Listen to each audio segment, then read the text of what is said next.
राम हे बलराम आपणकर जय हेउ आपण होउचंदी सतचित आनंदर विग्रह आपण होउचंदी अविद्या पंक रहित जोठी अविद्या अछि सही पंक को आपण शून्य करि पारंती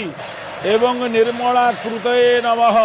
आपण से पंक को निर्मल करी से निर्मल उपरे बसंती ताकू निर्मल प्रदान करंती एवं हे प्रभु आपण को बारंबार बारंबार नमस्कार करुची पुनर्बार कहउचंदी आपण आउ किए ना आपण होउचंदी स्वयं भगवान शंकर एवं ये भगवान शंकर भितर आपण कौन करुचंदी कहंतु तो प्रभोल नील पंकज प्रपंच कालिम प्रभा बलिम्ब कंठ कंदली रुचि प्रबद्ध कंदरम स्मरच्छिदं पुरच्छिदं भवच्छिदं मखच्छिदं गदच्छिदान्धकच्छिदं तमन्तकच्छिदं भजे तांकु कही कही शिव बोली परिकल्पना करिजंती एभली परिकल्पना करिजंती जे शास्त्रकार कहउचंदी आम ओडिया भाई माने